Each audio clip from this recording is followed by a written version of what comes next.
My name is Allison Coles Johnson, and I am honored to serve as your moderator today.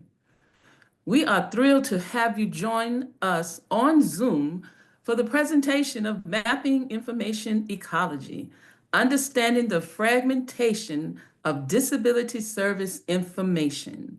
Now, during this session, we will explore the concept of information ecology and its significance in ensuring accessible and accurate information for individuals with disabilities.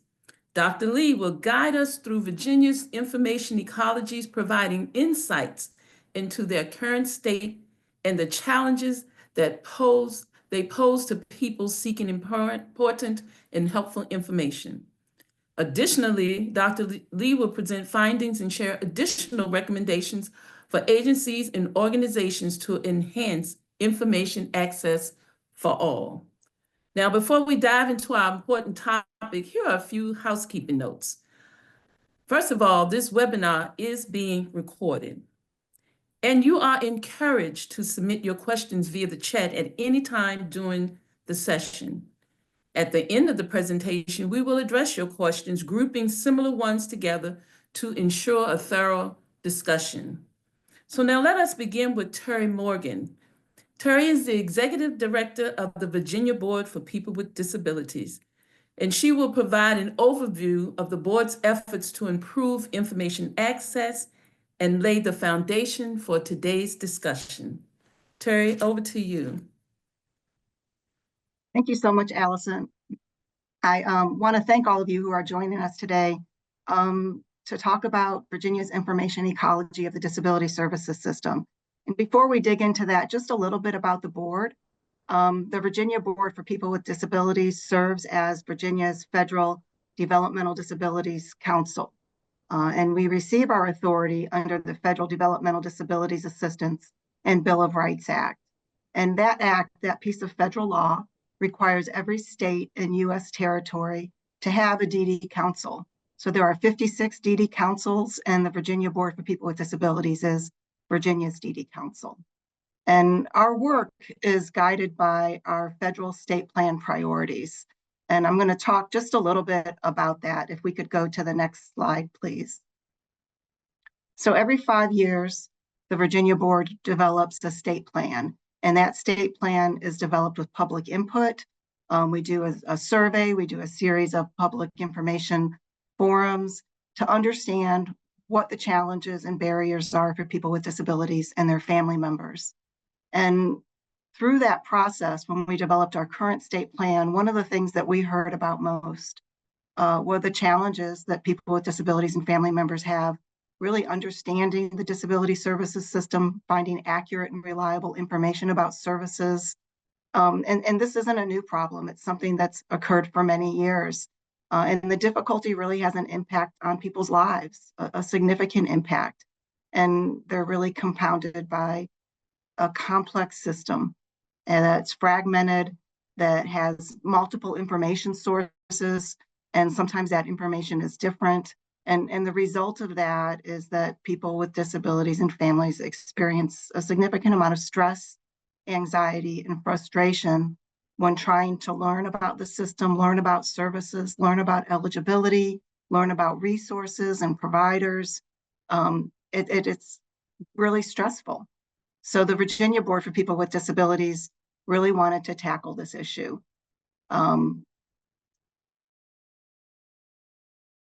Again, it's hard, complex, but it's also a systemic issue. It's not something that is owned by any one state agency or local agency or provider. It's a part of a system, a larger system that's layered and that makes it more difficult to understand the solutions. What can we do to improve information access for people with disabilities and family members?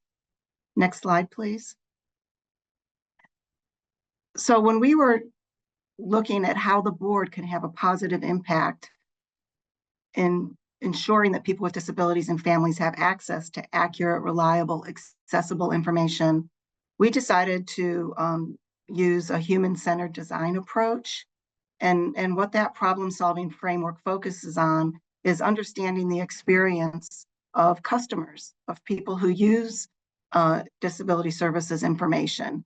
And this approach is used across many different fields. It's used through people who develop materials and resources, not just about disability services, but about everyday items. It's really understanding how people use a product, use information, use resources to develop solutions that address what their needs really are. So we wanted to use that approach with better understanding the disability services system and challenges families and people with disabilities have. And what is their desired experience? What type of experience should they expect when accessing information? So when using that human-centered design approach, that approach involves a framework. And if we could go to the next slide, please. That framework includes a period of inspiration, which is what I mentioned, learning from your customers, really using empathy to understand their experience, their challenges, and putting a great deal of weight into that experience. And then the second stage of human-centered design is ideation. And that stage involves brainstorming as much as possible, looking at, trying to think out of the box, trying to understand, how we can approach and problem solve to address what people should expect and want and need. And then comes the implementation phase. And during that implementation phase, that's when you develop and test innovative solutions, really trying to address the challenges that people are facing. So when we took on addressing information access for people with disabilities and family members, our inspiration phase included the 2022 assessment of access to information for people with disabilities and their family members. And we worked with Mary Lou Byrne with Management Support Solutions to complete that assessment. That assessment is available on our website. And through that assessment, really looking at the inspiration phase and understanding what people experience. That included a number of surveys, one-on-one interviews, focus groups with people with disabilities and family members, focus groups, and I believe it was 5 different languages, to get as much information as we could and to really portray the experience that people with disabilities and families have when they're trying to get information about disability services and supports. And we learned a great deal during that assessment process. And just a couple of the highlights on the next slide, that people with disabilities and families don't know where to start. There's so many different information resources that sometimes it's information overload. What we heard from people with disabilities and families, that you need to know the exact words to use or you get shut out. And sometimes when you don't know a system that's so fragmented and so complex, it can be hard to understand the questions you need to ask. And when you have difficulty understanding the questions and you don't have the support from those information providers, you get stuck in a loop. Information is in too many different places, it's too contradictory. And again, that lack of access to information creates stress, anxiety, and an inability to find the services and supports that you may need for your family. So after that inspiration phase and the release of the assessment, we knew we needed to move on. And next slide, please, to the brainstorming phase, the ideation phase, phase 2. And through that ideation phase, we held an information access summit just about 2 years ago to understand what we learned from people with disabilities and family members and brainstorm what is the desired experience with when accessing information. What should people be able to expect? And what kind of solutions can we implement to address that information challenges? We really wanted to look at culture change because this is a real systemic issue, and culture change is going to need to be an important component. We learned that customer service needed to be enhanced, and we talked about how we can enhance kind of that customer service mentality around providing information and addressing what people are asking for and what they need, and the improved availability of reliable information.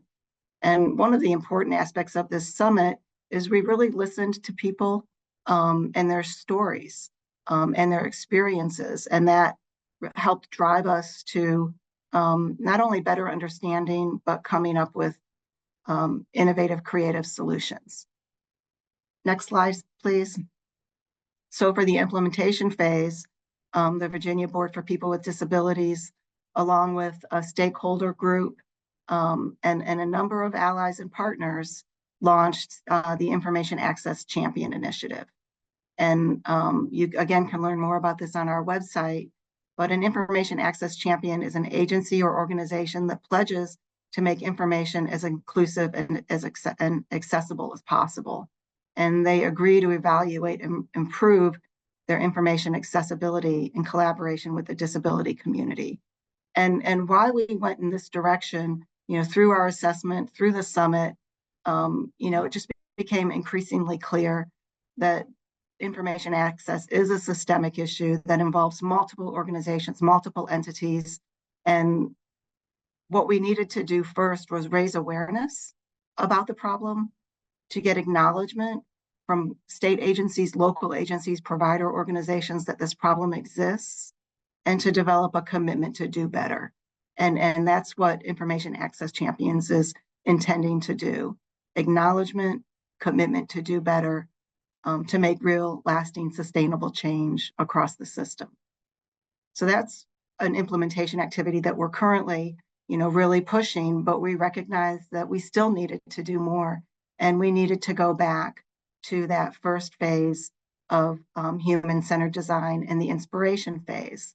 And what we learned through our assessment, and one of the assessment recommendations to look at information management systems, is that we don't know enough about information management in the framework of information ecology, a term that we learned from Dr. Lee, who's going to be talking to you about the information ecology of the disability services system. So the Virginia Board for People with Disabilities worked with George Mason University and Dr. Lee, who led this assessment, on trying to better understand the information ecology and help us then further look at how we can improve that information ecology, while at the same time we're raising awareness through our Information Champions initiative. So I'm really thrilled with Dr. Lee's work on this assessment, what we've learned, and where we can go from here, thanks to his good work. And I'm happy to turn this over to Dr. Myung Lee with George Mason University to talk about the assessment, the findings, and the recommendations. So thank you, Dr. Lee, and I will turn it over to you. Thank you, Director Morgan. This is Myung Lee. Thank you so much for inviting me to speak at the webinar. And also, this is my great honor to be able to report our findings.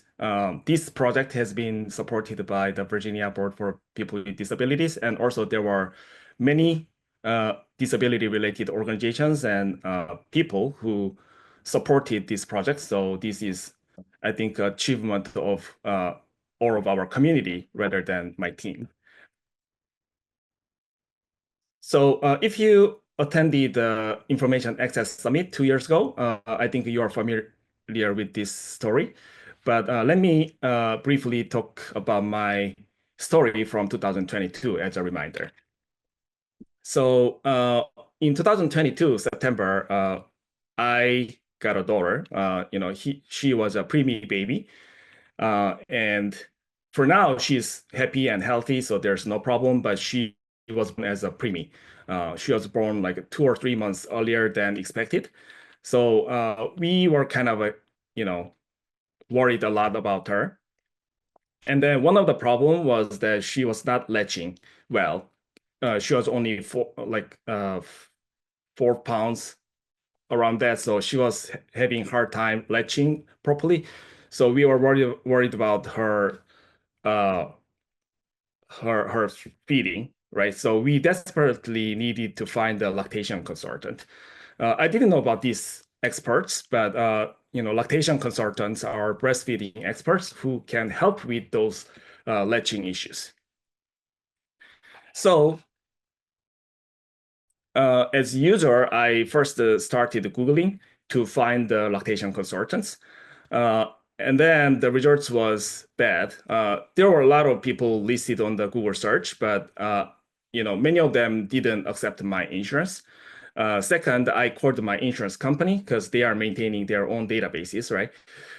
However, all the lactation consultants recommended by the insurance company were online. We really needed a person who can help in person.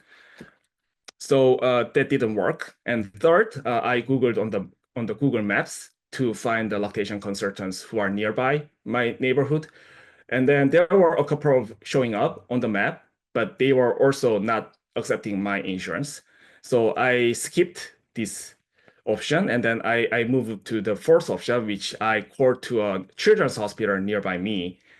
And then they had the lactation consultants in-house, but unfortunately, they were not receiving any outpatients. They were only supporting inpatients, but they were not, providing services to outpatients. So I was so frustrated. So before hanging up, when I was calling to the children's hospital, before hanging up, I desperately asked, do you by chance know anybody who's nearby? And then the person from the children's hospital gave me a number. And that number was from her personal contact, not based on their partnerships, but from her personal contact. And then I called that number, and then she was a local lactation consultant who's in my neighborhood, but her schedule was full for the next 3 months. So I asked one more time, hey, do you by chance know anybody who's nearby? And then that person gave me another number. And then that number was actually the final number that I was able to seek help from. So the final person that I found was listed as a pediatrician on Google Maps. That's why I wasn't able to find her based on search. She was a pediatrician, but she didn't practice pediatrics. She only practices lactation consulting. So this was really like a difficult moment. It took like 2 weeks to find this person, and she was on the Google Maps. The only problem was that she was not listed as a lactation consultant. So this story tells us about the information ecology of lactation consultants. We can, if we look at all the information sources available in our community, as well as on the internet, there are Google search, Google Maps, Children's Hospital, local lactation consultants, insurance company. These organizations and technologies are all really good information sources, but the problem is that they are not connected with each other well. And also some of the information sources do not share any information with each other. And then when I was finding the lactation consultant information that I need, I had to actively ask to acquire that information. It was not information that was something available by itself, but I had to actively ask to acquire this information. This shows how much information ecology is fragmented. Information is there, but the information sources are fragmented at the ecological level, and that which makes it really hard for me to find that information. So here we define information ecology as an arrangement of information sources, users, providers, and how they are related to each other. This is the definition of information ecology. So why we are focusing on information ecology? Because if you look at the information access problems, many researchers and practitioners focus on information literacy, technology literacy, this type of individual level problems, or many service providers try to enhance their services in terms of providing information to the users. But at the individual level, these problems can be solved partially, but at the ecological level, if there's a systematic ecological issues presenting, the individual level efforts can only partially solve the problem, but not entirely. So that's why we are approaching this information ecology problem at the community level, so that we can understand how information is distributed and fragmented across the state systems. So our key question here is, how can we make the information ecology of disability services easier to navigate?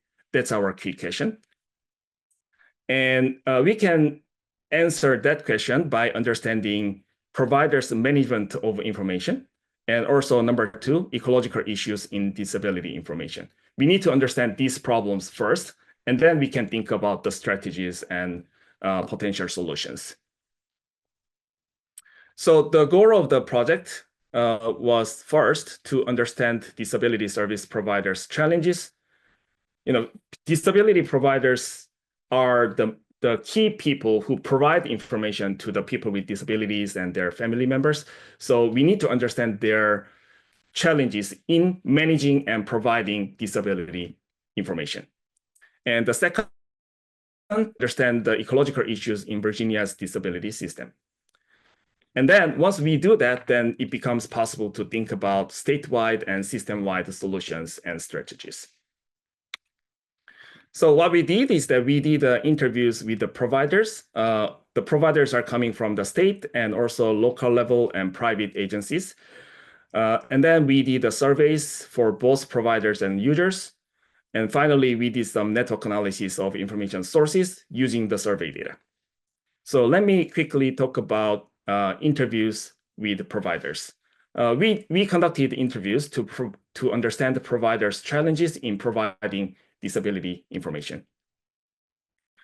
The interview has been conducted with 61 people from providers, and each interview took about an hour on average. And through the interviews, we tried to ask what are challenges for providers? What are the information challenges that providers experience? And based on the interviews we collected, we did some visual analysis, such as the image on the right. And then the findings are based on this kind of a thematic analysis.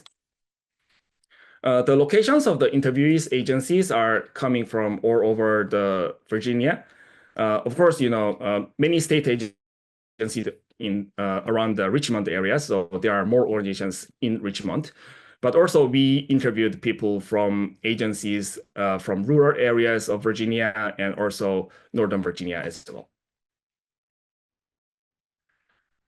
Across the providers, from state to local and private, there were common challenges faced by all providers. Number one is outreach and advertisement challenge. They want to reach out to the community that they serve, but they had a really hard time outreaching to them.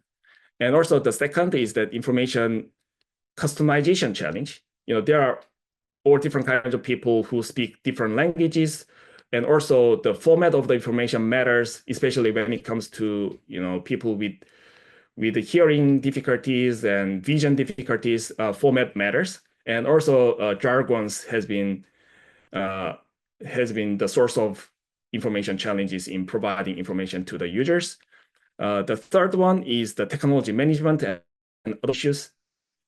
In managing disability information, people use many different ways to manage different services. And the staff members have a different level of technology adoption rate, which makes it hard to manage disability-related information at the provider level. And finally, there's a lot of misinformation that's coming out of websites and also social media, which makes it hard for providers to provide the accurate information to the users. So these were common challenges, but let me talk about kind of provider-specific challenges. Firstly, let me talk about state agencies' information challenges. Their challenges can be characterized by these three themes. Number one, high staff turnover. Number two, inconsistent practices to update information. And number 3 is decentralization in policies. High staff turnover means that the staff members who provide information to the users, they keep changing over time. So it becomes hard for the agencies to provide the consistent information services to the users. So one of the quotes from our interview says, even though we updated the website, the support coordinator who has stashed it in her desk, who was using the same form that she's used forever, because that was the form she used, may not have thrown it away. But the new members don't know how to use the form, and there's a new way of using the form. So this was one of the difficulty that agencies face. And regarding this, our recommendation number 1 is to enhance staff turnover management. Specifically, we recommend that the General Assembly should endorse and fund the development of information systems or playbooks for human resource departments, so that they can manage the staff turnover better. Particularly through customized information systems and playbooks, the General Assembly should endorse and fund information systems and/or playbooks at relevant state agencies that provide information about disability services in the Health and Human Resources Secretariat. The examples could include the optimization of the Commonwealth of Virginia Learning Center to help with employees' onboarding process, creation of customized playbooks focused on information management, and updating information on systems can be another example. Finally, the contextualized and nuanced support mechanisms that detail guidance beyond the basic trainings can be another approach. The second challenge from the state agencies, the inconsistent practices to update information. One of the quotes from our interview, which says, we have reports that are due at various times. We've got weekly, we've got monthly, quarterly, those kind of things. And then data can be pulled from that. But I wouldn't say that it's like everything has a set process at this time, which means that whenever the staff members try to update information on the website or other systems, the practices that they do are all inconsistent across different departments and organizations, which makes it hard for them to provide information to the users. Also, the third challenge was the decentralization in policies. A quote from our interview says, there's actually contracts with the MCOs to run regular Medicaid. So each of the MCOs does it differently. It's all the same information, but how one person may get it compared to a different person at a different MCO may get it could vary because there's different MCOs, right? So even if there's the same information provided by the state, when it comes to the local level, the policies tend to be decentralized because people provide information in different ways, and the users receive the information in different ways as well. So regarding that, we provide the recommendation number 2, which is automated information systems for policy and regulation tracking. Particularly, we recommend that the General Assembly should endorse and fund an automated information system to monitor and notify staff of policy or regulatory changes, so that the staff members can recognize the policy changes quickly. The examples could include the dashboard, email alert system, or an alert module embedded in the existing systems. The system should detect policy changes in real time and alert staff promptly. And also, we recommend that if there is a tech work group formed, then they can explore technological solutions to meet the agency needs better. The solutions could include AI or non-AI. We don't know yet, but the technology work group can discuss that in partnership with many different agencies. Finally, we also recommend that the state implement the technology adoption initiative, state agency heads need to be encouraged to develop a tech adoption initiative to increase technology adoption rate. That can include technology training programs or OJT type work groups. Also, relatedly, we recommend information quality validation training for state employees. The DHRM should work with the Office of Data Governance and Analytics to develop information quality validation training for state employees so that we minimize the provision of inaccurate information to the users. Also, this recommendation will be more effective when implemented in parallel with the real-time detection of policy changes, which is from recommendation number 2. In that way, the provision of information can be more consistent and preventing the challenges that stems from the frequent turnover of staff members.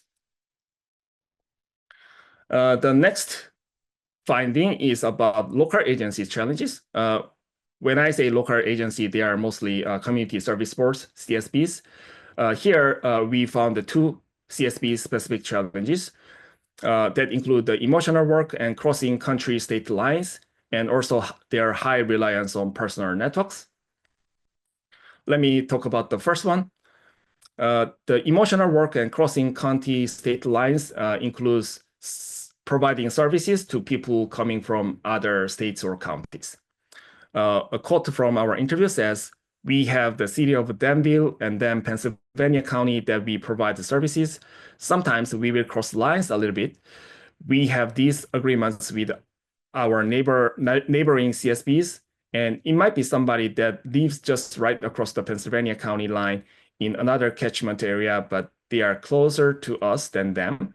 So they receive all the waiver services in Danville." So this quote is based on the partnership cases, but there are a lot of work cases that do not based on the agreements, but CSBs still provide some services or at least information services to the users that are coming from outside of their counties or states. Regarding that, we developed a recommendation number 4, which is to enhance visibility and strategic management of work at the local agency level. Particularly, we recommend that the CSBs, DSS, VDH, and DBHDS should increase the visibility and strategic discussion about the types of work conducted at the local agencies, because many invisible work done across the boundaries and emotionally. So at the government level, they should be able to know what's happening at the local level. And then based on that, they can provide a better resources to the local agencies. Part of the recommendation could include the redesign of work structure, because some of the care work, such as listening to a person's frustration before providing services or providing information to people from outside of Virginia, they could be systemized as part of their work.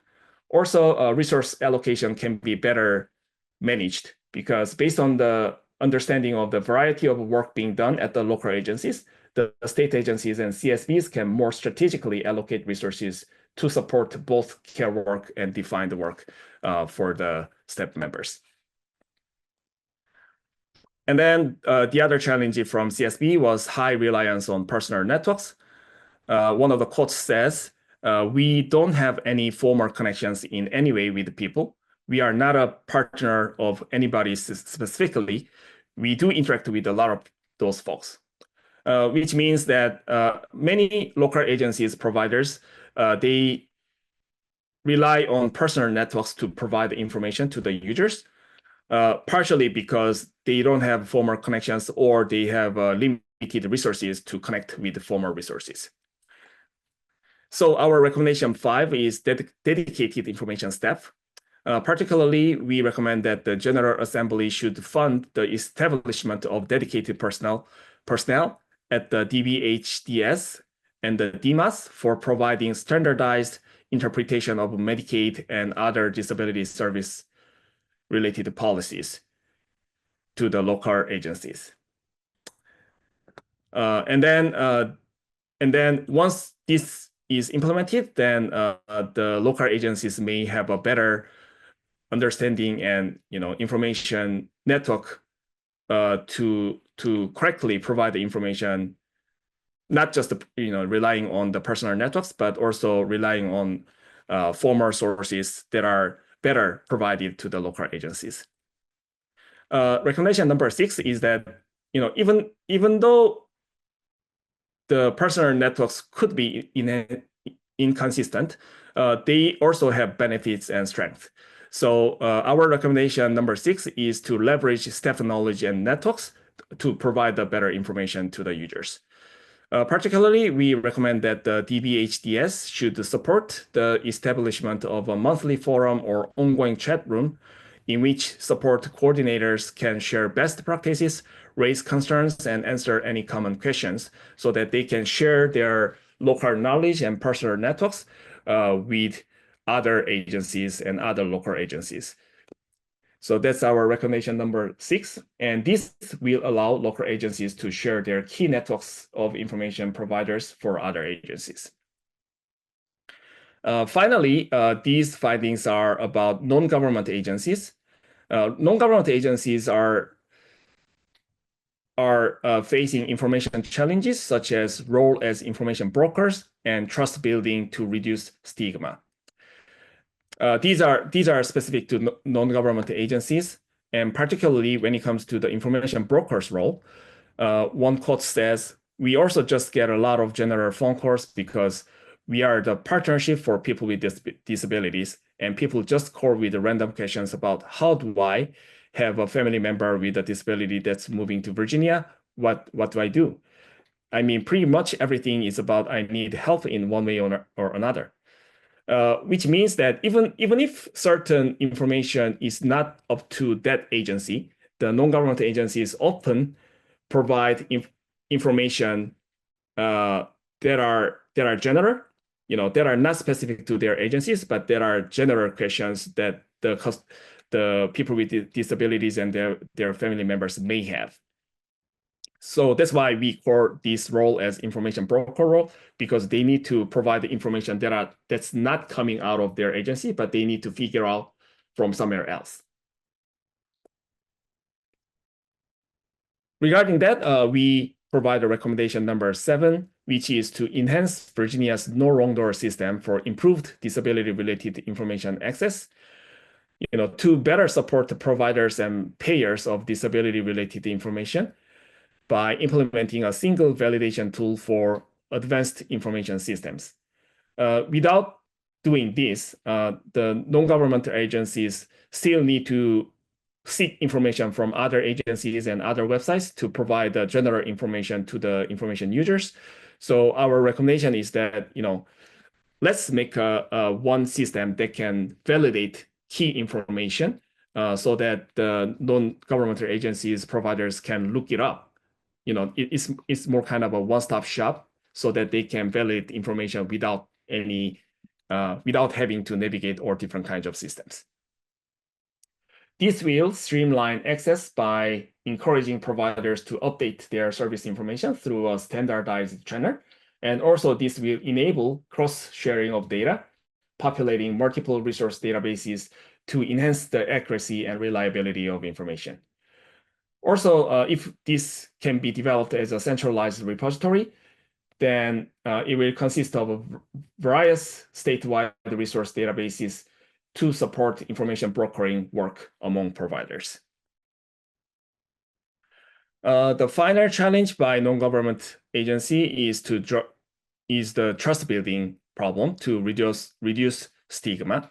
One quote from our interview says, "There is a perception of a lot of judgment of right or wrong. If you are asking for help, you shouldn't be asking for help. And why are you not working if you don't look like you physically can't work, right?" Establishing that trust is first and foremost, because if you don't establish trust and rapport with the customer or their family, you don't have anything, right? So there's a certain stigma embedded in information users, because of that, to reduce that, the trust building work by non-government agencies is one of the very important thing, but also challenging work. So regarding this finding, we provide a recommendation 8, which is the creation of a stigma-free environment. Particularly, we recommend that the DMAS, DBHDS, DSS, and VDH, in coordination with the stakeholder community, should collaboratively develop and implement strategies for creating a stigma-free atmosphere to mitigate information access issues. State agencies should change people's perception of asking for help to having a right to use services. And also state and local agencies can create informal protocols or partnerships that increase easy access by people with disabilities and their family members. Finally, DBHDS, DSS, VDH, and CSBs can launch a campaign that rebrands their services as fundamental rights rather than merely responses to requests for help. Based on these interview findings, we also conducted a survey for both providers and users. The purpose of doing survey was to identify key information sources communicated across the state of Virginia. Surveys, as I mentioned, were in 2 ways, one for providers and the other for users. Provider survey examines providers' sharing of information between agencies and websites in Virginia. And the user survey examines people's use of different kinds of information across different information sources. The provider survey was responded by 95 employees from state, CSBs, and non-profit agencies. And the user survey was answered by 887 people with disabilities or their family members. Among our user survey, 68% were white responders, and the rest were people of color. 77% of the respondents were female, and 57% from our responses were from urban areas, which means that 43% of the respondents were from rural areas. From our survey, we first ranked the preferred information sources. Number 1 preferred information source was Google search. And the second information source preferred by the respondents was Virginia Department of Medical Assistance Services, the DMAS. And then we also had the family members, the ARC of Virginia, Friends, Moms in Motion, these types of agencies that were preferred by the respondents. When it comes to people with disabilities, the DMAS was number 1 information source used by these people. And then when it comes to people who are covered by Medicaid, Google was still the number 1 information source. And one of the interesting finding was that the number 9, Social Security Administration became number 9 information source used by people with Medicaid. This was a new ranking. They were not observed in other population. And then when it comes to people of color, Google search was still the number 1 information source. The ranking was kind of similar to the overall preferred information sources. When it comes to people below poverty line, one of the interesting findings was that the primary care doctor became number 2 information source preferred by these people. And also the ranking number 9, TikTok became one of the higher rank information source among these people. So based on these kind of rankings of preferred information sources, we provide recommendation number 9, which is to improve the capacity of popular government information sources, because the government information sources are higher ranked, but still, they are sometimes flipped over by informal information sources. So we recommend that the DMAS, DBHDS, and DSS in coordination with the government initiatives, resources and initiative, government-initiated resources and initiatives, they should collaboratively develop and implement strategies for improving the capacity and awareness of their information services. Because government still already have rich information sources, they need to increase their visibility and capacity. That's what this recommendation says.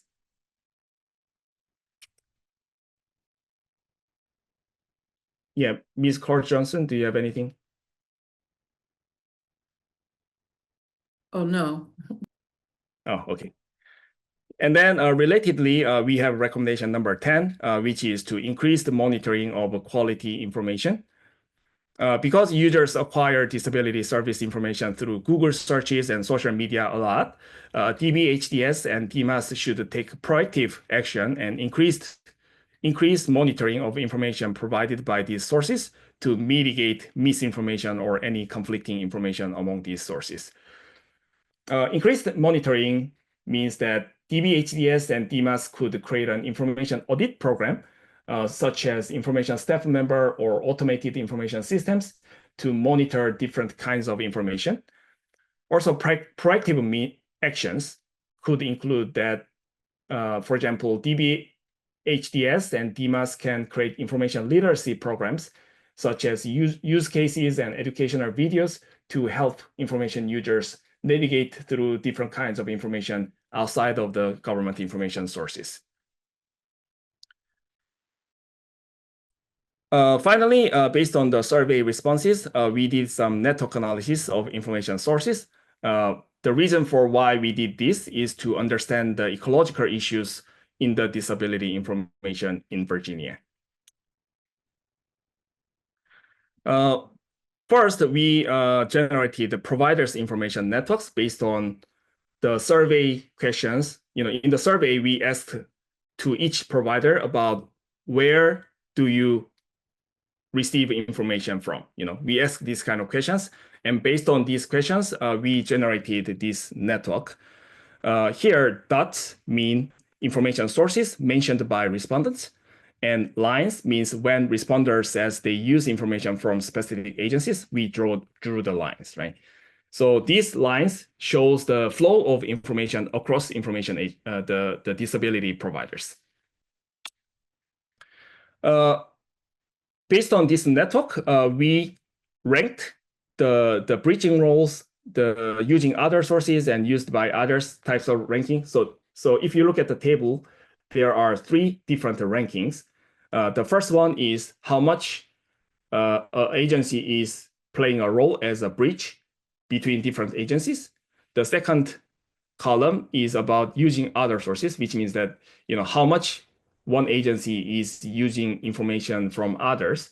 And then the last column is about how much an agency's information is used by other agencies, right? So these are 3 rankings. And if you look at here, number 1 and 2 are or the DBHDS and DMAS, right? Both of them are government agencies, and which is great. This means that they are playing a role as an information hub for many other agencies. And then when it comes to Medicaid information, this ranking is based on the entire disability information, regardless of their kinds. But when it comes to Medicaid information only, you can see the more fragmented network in the picture. You can see more silos, and also you can see a reduced number of information sources that provide Medicaid information, which means that the agencies in the silos do not talk to other agencies outside of their silo, which means that information sources are highly fragmented across different agencies when it comes to Medicaid information. And using this network, we did the same ranking for the 3 different roles. And if you see the rankings, you can see the rankings have been changed a lot. Initially, all the government agencies were number 1 and 2, but for now, you can see many non-governmental agencies highly ranked in different roles. right? So these are the differences between the information ecology of entire information versus Medicaid information. So based on this observation, we provide the implications for network, implications for the recommendations. The network analysis confirms that the recommendation number 3 that emphasizes the need for the increased network between local agencies and non-profits and for-profits. This need for recommendation number 3 is further confirmed by this network analysis. And if state agencies' communications fall short, the rest of the agencies will face confusion and loss of connections, because as you saw from the first network analysis, the government agencies, specifically DBHDS and DMAS, were number 1 and number 2 ranking in the role. So if their communication falls short, the rest of the information ecology can face confusion, right? So this confirms that the recommendation number 3 is important, and the state needs to work to increase the network, improve the network among different agencies to make the entire information ecology resilient and more robust. And also number 2 is that when it comes to Medicaid information, state agencies need to put more resources into playing a leadership role. Because for now, in some roles, non-profit and non-government agencies are playing a leadership role.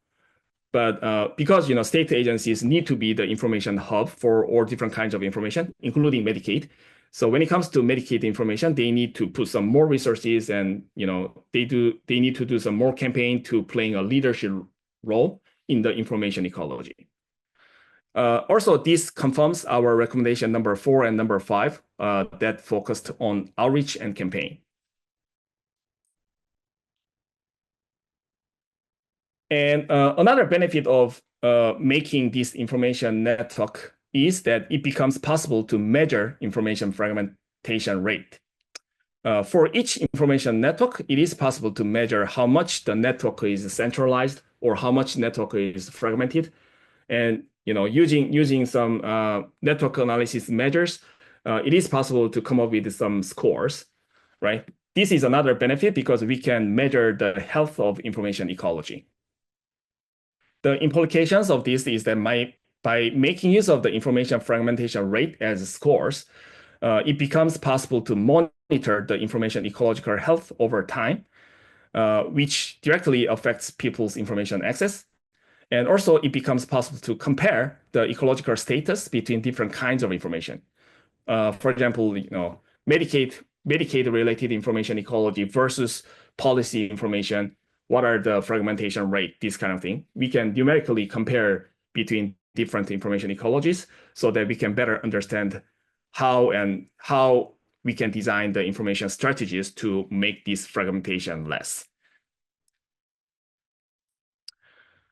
All right, so I think I presented most of our findings and recommendations. And again, our findings and recommendations focus on improving a broader information ecosystem in Virginia. We are not just only focusing on one agency or one system, but we want to improve the entire ecological health by improving the managerial practices and information management practices. So that was my talk. And I'll be happy to answer any questions. And thank you so much for listening to this talk. Thank you, Dr. Lee. Thank you so much for such valuable and informative information. I just want to remind everyone again that if you have a question, to please enter it into the chat.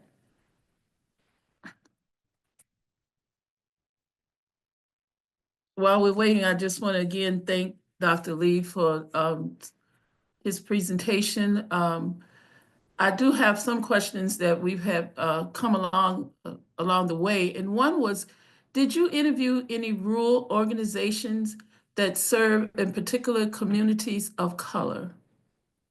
Thank you for the question. the answer is yes, but not too many. We had 3 community service boards who interviewed, who are coming from rural areas, and then 1 dedicated organization for people of color. So in total, we had 4 organizations represented in our interviews who are from rural area or who are serving minority communities. But we were not able to recruit many because partially because rural CSBs have a lot of staffing issues and resource issues compared to the urban CSBs. So we had a hard time connecting with the rural agencies. However, we are still open to further interviews from these organizations. So if any of the organizations from rural areas or who serve the people of color, we will be happy to interview further moving forward. Thank you, Dr. Lee. Were any of your surveys in a language other than English? And if so, what languages were they? Sure. So our surveys were implemented in top 6 languages spoken in Virginia. So they included Spanish, Chinese, Korean, Arabic. These languages, I don't remember exactly, but these languages were included because they were spoken as top 6 languages in Virginia. Thank you. Can you discuss a little bit about the fact that you wrote this report and made policy recommendations, but what's next? And how will you make sure that something gets done? And this might be a question for both you and perhaps the Executive Director of the Virginia Board for People with Disabilities, Terry Morgan. Sure. On my end, the ecological recommendations are mostly, either at the policy level or collaboration level. So most of the recommendations need a collaboration across different agencies, between state and between local and between academia. There need to be collaboration. And on my end, we can further, the immediate thing that I can do is that we can further analyze the survey and interview data to provide more detailed insights from here. And also we want to create a visualization system that show different challenges across Virginia as the map, online map, so that the policymakers and stakeholders can see the challenges better. That's what I can do, but the rest of them, I think we need more collaboration and like a workshop type of discussions, things like that. So that's on my end, but Director Morgan may have better answers about the next steps. Sure, thank you. And thank you for all this great information, Dr. Lee. I think we need to do more of what we're doing today, and that's raising awareness about the issues. And, as I said at the beginning, information access challenges are longstanding. It's not something that's new, and it's not something that's going to be fixed overnight. It really is going to take a great deal of effort and education and acknowledgement that these issues are across a really complex system, and that there isn't a silver bullet. There isn't one thing that we can do that's going to fix all of the different challenges that you've identified today and that we identified in our first assessment. So what we're really focusing on is education and awareness, not just of stakeholders, people with disabilities and family members, but also of state agencies, of local agencies, community services boards, and really trying to take a positive, proactive approach that we are all a part of this system. We all care deeply about information access issues. And we need to first acknowledge these challenges and then do, some of the hard work of identifying, which you have done, policy changes that can make a difference, thinking differently. There are so many new technologies available right now. Artificial intelligence is playing a role. What kind of role can that play in the future? So there are a lot of questions and a lot of important opportunities that we need to talk through as a system and gain commitment to making lasting, sustainable change, for people with disabilities and family members, but also just to have a more efficient system. And, one of the things that I think was really interesting that we learned through both assessments, and I think you, Dr. Lee, pointed to some of this as well, is that, there are challenges for people with disabilities and family members, but providers of information are also frustrated. They don't like not having the answers to questions. They don't like finding out that they gave information to somebody that wasn't accurate because something changed. They don't like pointing somebody to a resource that's no longer available. People don't like that across the system. So there's frustration across the system, and that gives us, we have a shared interest. So raising awareness about that shared interest and developing those relationships to move, forward positive changes and the recommendations, that you provided today, and recommendations we haven't thought of. Your solutions and your recommendations are based on the findings, but there could be others, and we're certainly open to other ideas and other ways of fixing a really complex problem. So we're trying to do that in a positive, constructive way. Thank you, Dr. Lee, and thank you, Terry, for that information. I just want to send a reminder that if you have a question, to please place it in the chat as a question, and then we will read it out and respond to your question from the chat. Another question, and you may have touched on this a little bit in previous responses, is what can other organizations or people do to support the recommendation or solve the issues that you have mentioned, Dr. Lee? Thank you for the question. I think the information champion that VVPD is implementing is one of the really good way, because that allows the agencies to open up the collaboration and talk with the research team if necessary. So from my perspective, if any types of disability related organizations, if they can share any further challenges or ideas to solve these ecological issues, that will be one of the most helpful thing. And one of the very first step that they can start with is to pledge for as the information champion, and then work with us. Thank you, Dr. Lee. I understand that there may have been a technical glitch with the chat, and I understand that that now has been fixed. So please, if you have any questions for Dr. Lee, please enter your questions into the chat and we will get to your questions. We do have a question from Mark Dixon and Terry, Dr. Lee. Either one of you can give feedback on this, but this particular question is, how do you know whether the staff from the CSBs are really qualified? And I guess this speaks to the qualification of individuals who may be given the information, and whether you were able to pick up on any information regarding that during your surveys. Sure. So I think this question is partially related to the high staff turnover. Because usually, organizations and agencies have responsibility to train the staff, but even if the staff is really good, if the turnover rate is high, it's really hard to manage the consistent services for the users, for the people with disabilities and their family members. So the qualification of is the training staff member is part of the information ecology challenges.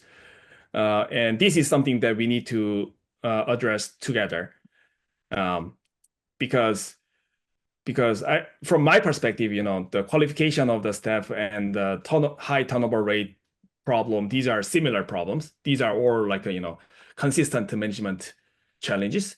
So this is something that we can approach systematically through implementing playbooks or customized training programs that are already specified in the recommendations, things like that.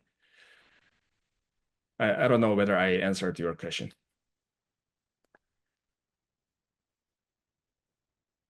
Mr. Dixon, did you have any follow-up to your question?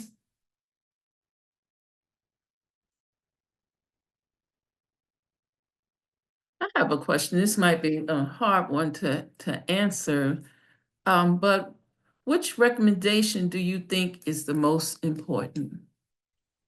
Yeah, this is a hard question for me because I don't know, what is the priorities, things like that at the state level. But from my own perspective, appointing dedicated information staff might be one of the most effective thing that we can do. I know there are lots of positions who are information managers or information officer. I know those positions, but currently their roles are not dedicated to managing and making the information services consistent. Rather, many of the roles are focusing on communication, social media communication, or like inter-organizational communication. But I think this can be new role or something that can be implemented as a part of the existing staff members role. I don't know which way is the better. However, the dedicated information staff needs to really focus on how to manage the quality of information services and how to make them consistent. Even if there's a staff turnover or like even if there's a policy changes, what can they do? What can we do, right? This is to me one of the most important things. So from my perspective, dedicated information staff is one of the most important thing for now. But as I said, I don't know the priorities and resource kind of thing status at the state level. So this could be my personal opinion. Terry, do you have any comment? I hate to put you on the spot, but Oh, that's okay. Yeah, it's a difficult question to answer, and I think I have more kind of a big picture view of the recommendations and how they kind of feed into culture change. And a number of the recommendations really do lend themselves to what we need is kind of a change in culture around stigma, around using technology and different ways of managing information and change. This is one of the findings from the assessment is kind of a resistance to use technology or do things differently than have been done for years. And I think developing kind of that willingness to take a step back and say we can do better, we can do differently, we have a responsibility to do that. And again, everybody has their own role in that, but we each need to support each other, the state agencies and the local agencies, the private providers, in making the needed kind of internal changes, whether that's staff, dedicated staff who provide information, systems, whether it's no wrong door or other systems that are that hub of information that people can rely on and depend on, and how we create those systems change initiatives across a fragmented system. And I think the recommendations lend themselves to that. I don't know if I could say that one is necessarily more important than the other, but kind of in the whole, how we create a culture that's responsive to people and what they need. thank you, Dr. Lee and Terry. Another question is, when sorting information by areas in the state, how many regions did you use? I think the question is about the survey data. Mm-hmm. How many regions did I use? Like for the user survey, I think we are covering more than 60% of Virginia. We are not covering the entire Virginia because of the sampling issues, but we at least cover 60 or 70% of Virginia regarding the survey respondents. When it comes to the providers, we are covering less because it was really, as I said, it was really hard to recruit the agencies from rural areas. So we are covering several rural counties, such as like Western Virginia. We have some agencies from there, but other rural areas, there are some rural areas that are not included in our survey responses. So I think, is that the question? Did I answer the question correctly, or? Yeah, I think based on it, if not, the individual can do a follow-up question in the chat. Sure. Are there any other questions that any individuals would like to place into the chat? Well, we have your final slide with information that you may find useful. We want to thank you on behalf of the Virginia Board for People with Disabilities. We want to again thank Dr. Lee for his informative session. And we want to thank each of you as participants for joining us today. We look forward to working with you in the future as we go on this information ecology journey to come up with ways to enhance information access in the state of Virginia. So thank each of you, and we hope that each of you have a great day. Thank you so much. Thank you.